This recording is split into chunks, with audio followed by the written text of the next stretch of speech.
Shalom. Haleluya. Haleluya. Haleluya kurang haleluya.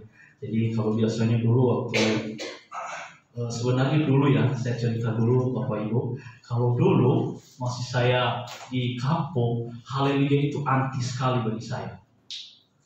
Kenapa? Karena saya orangnya bukan yang dari seperti kita ini, yang tepuk tangan, yang mengatakan haleluya.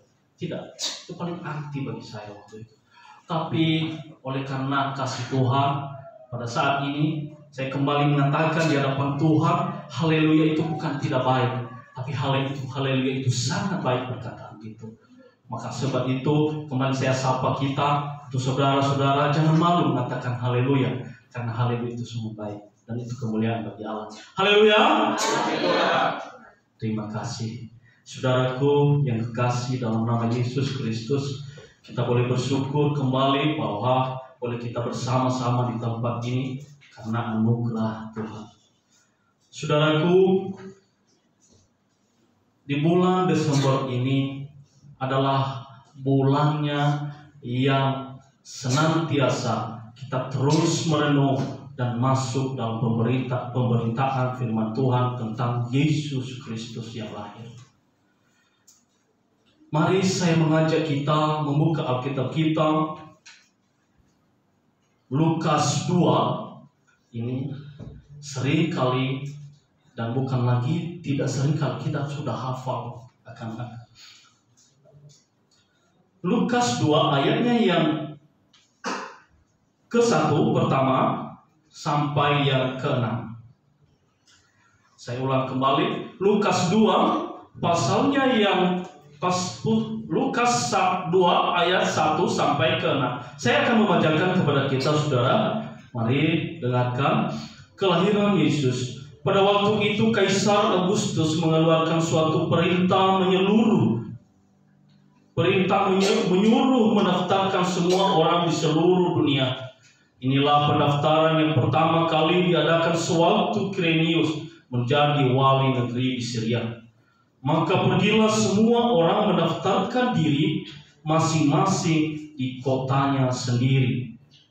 Demikian juga Yusuf pergi dari kota Nazaret ke Galilea, ke Yudea, ke kota Daud yang bernama Bethlehem, karena ia berasal dari keluarga dan keturunan Daud, supaya didaftarkan bersama-sama dengan Maria, tunangannya yang sedang mengandung.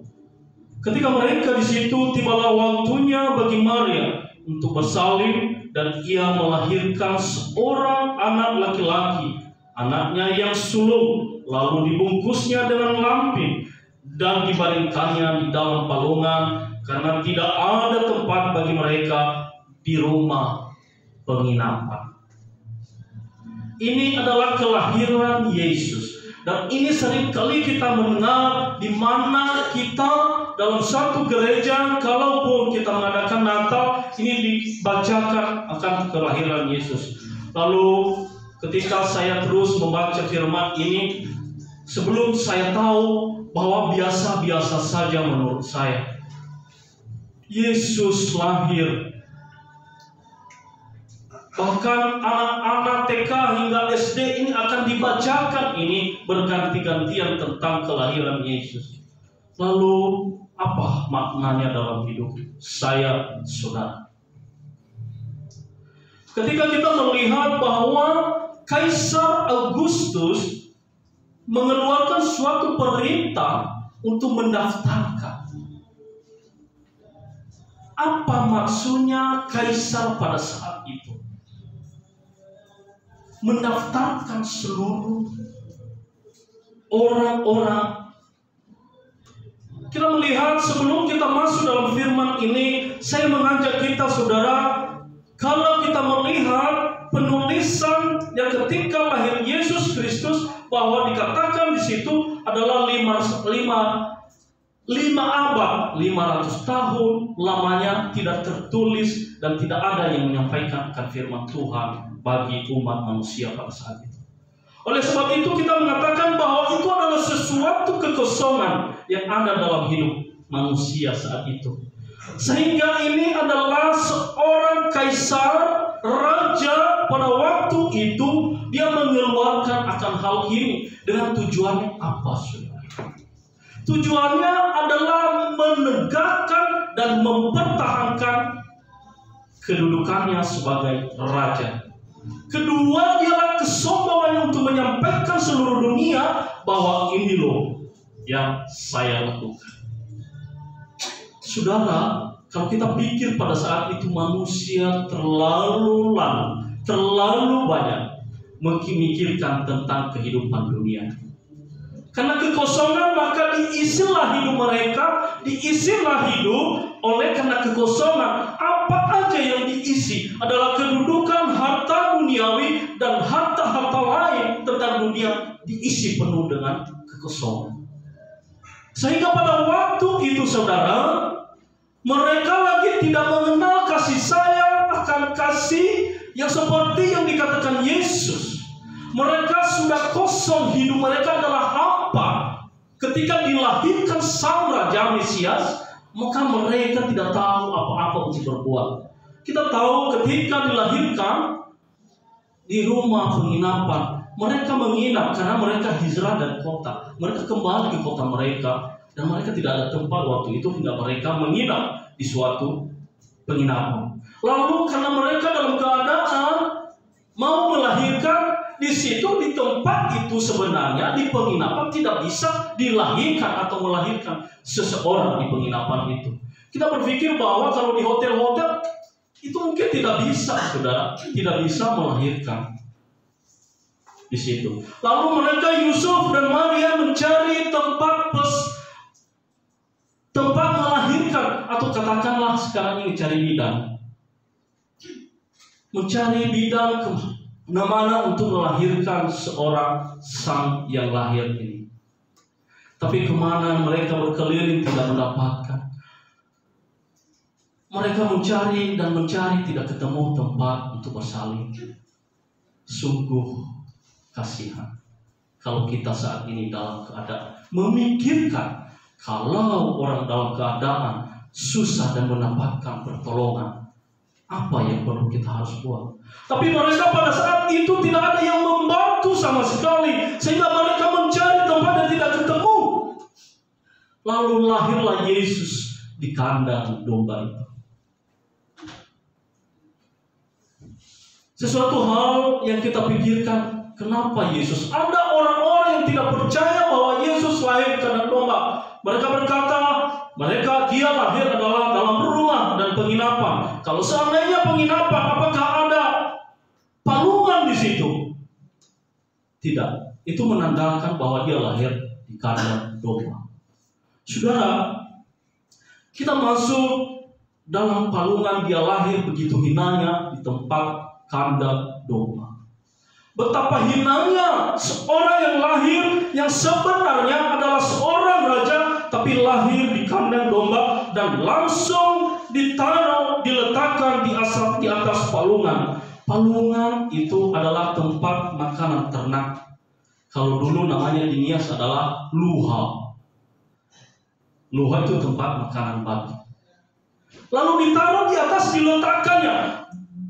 Dari tahun ke tahun, 2000 tahun yang lalu, bahkan sampai saat ini saya boleh mengatakan palungan. Betapa mulianya palungan itu. Betapa ternilainya palungan itu yang hina dikatakan, tetapi mulai hari ini dan sampai hari ini boleh dikatakan palungan. Yang sebenarnya adalah hina. Tapi kenapa itu bisa berarti dan sangat bernilai sehingga seluruh dunia mengatakan palungan? Ini yang mungkin tidak kita tahu. Palungan. Lalu ada lampin. Kain lampin sebenarnya kalau kita melihat bahwa pada saat itu mereka mungkin tidak ada persiapan untuk baju atau yang namanya lampin. Popoknya kalau kata bahasa baby ada lampin.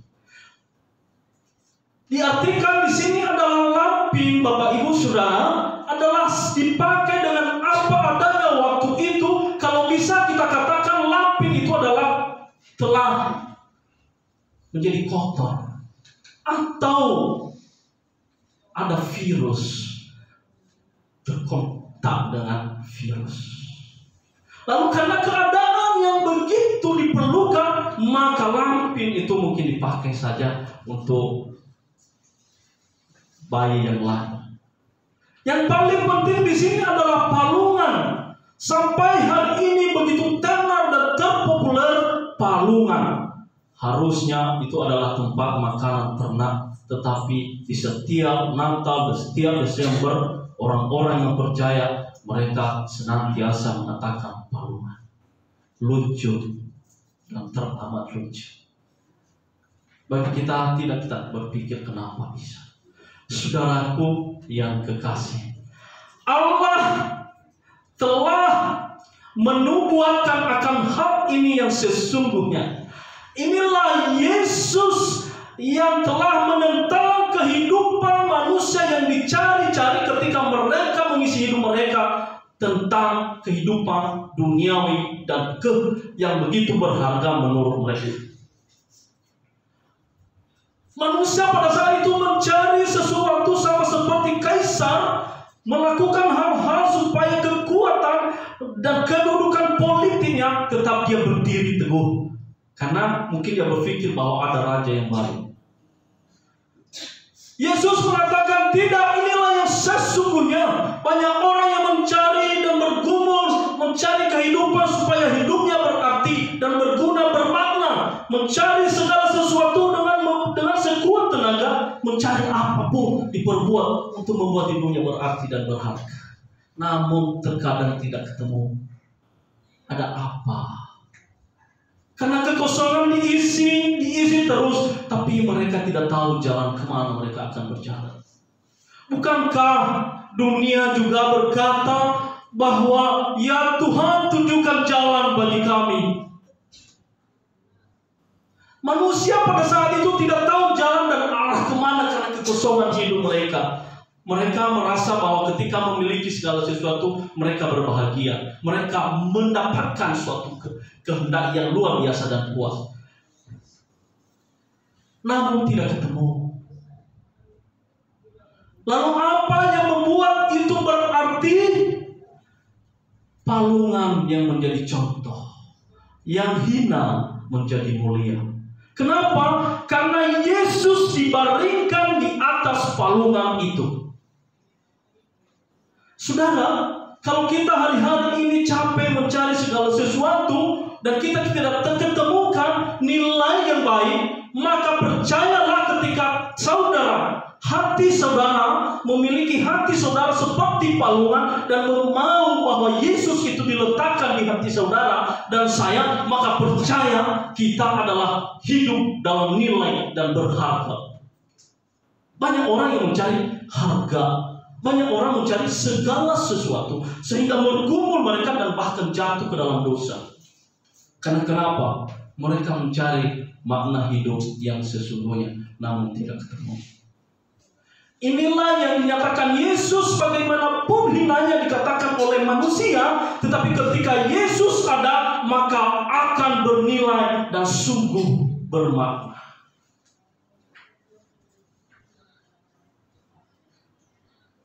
Hidup kita seringkali menghabiskan waktu.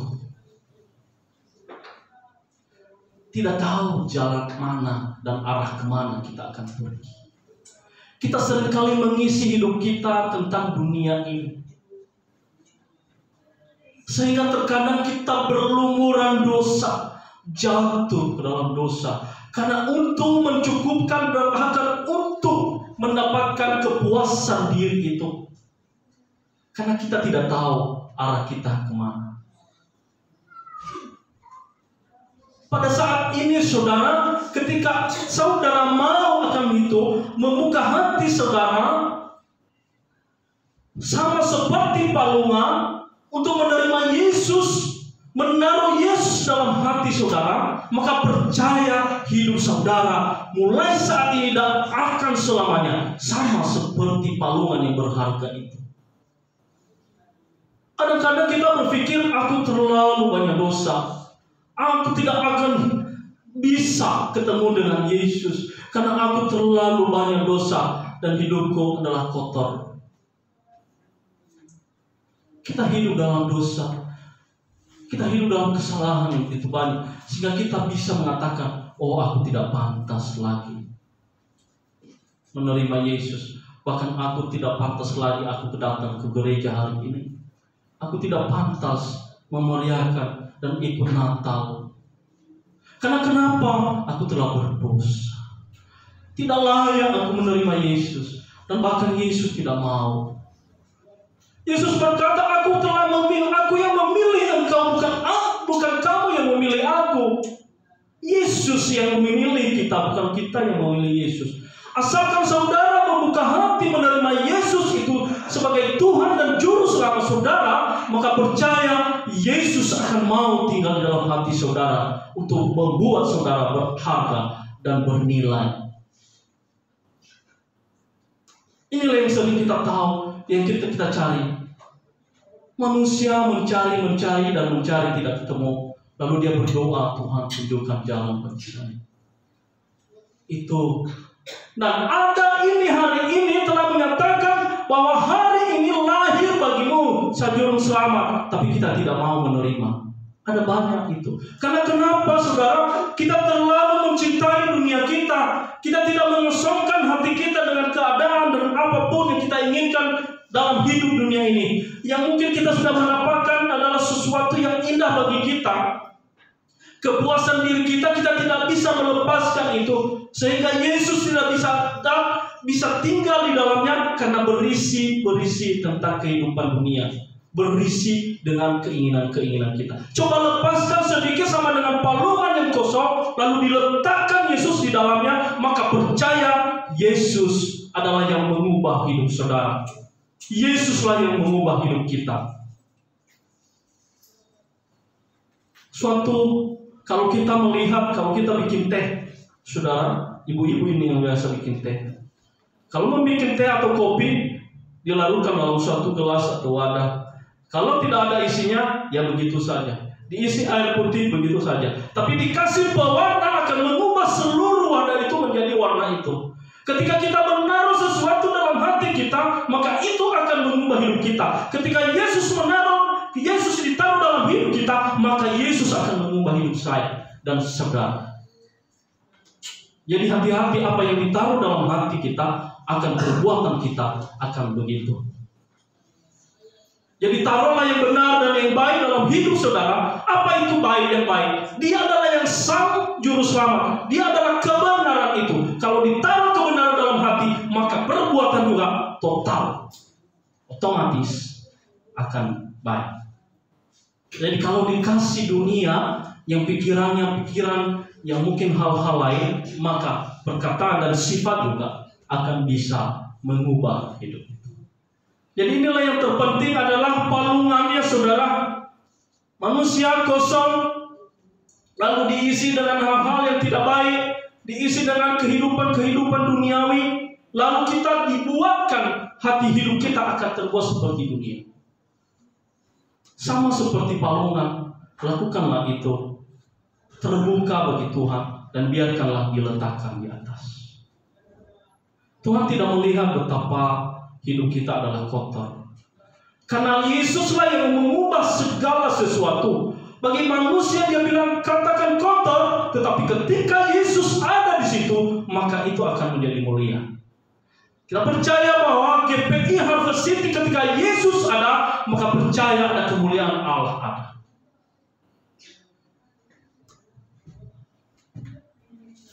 Jadi mari kita mengubah hati pikiran kita saudara. Menerima siapakah yang lahir itu. Jangan sia-siakan kesempatan ketika kita merayakan Natal dan kita hanya begitu saja. Terkadang kita mau ke gereja karena bagi kita tidak ada yang baru. Kalau zaman dulu kayak gitu, alasan buat papa sama mama nggak mau ke gereja, nggak mau ikut Natal karena kenapa nggak punya baju. Yesus Tuhan adalah ini dikatakan kalau lampin itu sebenarnya kotor, Tuhan tidak mau dan tidak layak hal itu. Yesus mau hatimu kalau memang kamu izinkan bahwa biarlah Yesus yang mengubah menjadi putih seperti salju. Itu kan dikatakan dalam firman Tuhan juga. Mari saudara, waktu-waktu ini adalah waktu-waktunya Tuhan mau. Dan sebenarnya Tuhan sudah menunggu hati kita yang sesungguhnya. Sebenarnya kita mau. Lalu apa yang menjadi tantangan jika kita tidak membuka hati? Kepercayaan dan keyakinan kita terlalu cetek atau kecil akan hal Tuhan. Mari masih meragukan bahwa Tuhan Yesus adalah, terkadang dikatakan bukanlah Tuhan. Banyak orang yang mencari itu. Di manakah Tuhan yang sebenarnya? Lalu sudah menyatakan begini, betapa banyak keajaiban-keajaiban yang dibuat oleh Yesus ketika dia besar dan pelayanannya. Bahkan sebelum dia lahir, ada banyak keajaiban-keajaiban menyatakan bahwa Yesus adalah Tuhan. Tapi kalau ada orang dunia mengatakan Yesus bukan Tuhan, itu adalah alasan. Karena kenapa? Dia tidak mau melepaskan keinginan dunianya. Karena ketika ada Yesus di dalamnya, Yesus akan mengganggu, Yesus akan menggoyahkan. Sama seperti minggu yang lalu, bahwa dikatakan orang-orang tidak benar berkata dia datang sebagai pengacau, mengacaukan pikiran hati mereka. Bagaimana tidak? Karena dia mau supaya yang kotor itu lepaskan, hancurkan. Kita yang hidup dalam kebiasaan begitu, apa kita gampang aja menerima? Tidak. Itulah yang maunya Yesus. Ayo, bukalah hatimu, aku masuk. Lepaskanlah itu. Buanglah sedikit itu, sisihkanlah biar aku masuk. Jadi percaya bahwa Yesus yang berdaulat ada atas hidup kita, saudara. Terkadang kita ragu kedaulatan Allah. Terkadang kita ragu keinginan dan kehendak Allah, kemampuan Allah itu. Itulah yang kita meragukan. Aku tidak bisa. Kenapa? Yesus. Apa itu Yesus? Banyak hari-hari ini. Apa itu Yesus? Karena kenapa? Dia tidak merasakan. Sama dengan orang-orang Israel yang keluar dari tanah Mesir. Ada banyak keajaiban Allah dibuat kepada orang-orang Israel. Dia belah Laut Temirau. Itu adalah keajaiban. Bahwa ada juga yang namanya awan, tiang awan pada siang hari diberikan supaya mereka tidak panas pada siang hari, dan tiang awan api pada malam hari. Lalu manusia tidak mau menerima. Mereka aku tidak lagi, sungut-sungut dan semaunya dia, tenggak-tengguk hatinya, tidak menerima. Itulah kenapa tidak ada Yesus lahir yang sungguh-sungguhnya. Karena kita tidak menerimanya dan membuat hati kita seperti palungan. Karena kita mau hidup semaunya kita mau dengan seenaknya kita mengisi hidup kita dengan dunia kita mengisi dengan kita hobi-hobi kita. Tidak mau bahwa biarlah Tuhan masuk dalam hatiku dan berdaulat ya Tuhan dalam hidup saya. Semua orang itu akan bisa kalau kita mau melepaskan keinginan kita. Oleh sebab itu saudara, mari jangan meragukan yang lahir saat ini. Dia mau lahir sesungguhnya. Di mana dia lahir? Ada orang murid-muridnya ditulis dalam Lukas 9 yang 58. Dia berkata, Yesus, aku mau mengikuti engkau kemanakah engkau pergi. Dia bilang, aku tidak punya tempat kok. Ya. Dia bilang apa? Singa ada tempatnya di goa mungkin, atau burung ada tempatnya di sarangnya, tetapi anak manusia tidak ada tempat untuk meletakkan kepalanya aja tidak. Kenapa? Artinya apa? Dia nggak tahu apa sebenarnya. Yesus mau meletakkan dirinya dan kepalanya kepada hati saudara supaya hati saudara terbuka. Dia nggak ada tempat sebenarnya.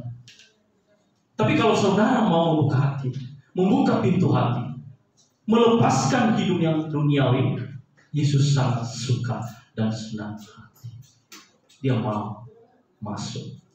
Oleh sebab itu saudara, Mari membuka hati kita menerima Sang Juru Selamat itu yang lahir hari ini. Hari ini telah lahir bagimu Juru Selamat. Terimalah dan biarkanlah dia hidup di dalammu. Terima kasih. Biarlah kiranya Tuhan yang terus menolong memberkati kita dan memberikan kita pemahaman tentang akan firman ini. Kedatangan Kristus yang terus kita harus meriahkan. Jangan hanya di luarnya saja formalitas, tapi biarlah sungguh-sungguh lepaskan keinginan-keinginan dunia dan rasakanlah hadirat Allah senantiasa ada dalam hidup kita. Jangan menganggap bahwa kita ini adalah hina. Tidak. Tuhan mau datang kepada orang yang berdosa, bukan kepada yang benar. Kalau semua orang di dunia ini sebenarnya benar, maka Yesus tidak akan datang.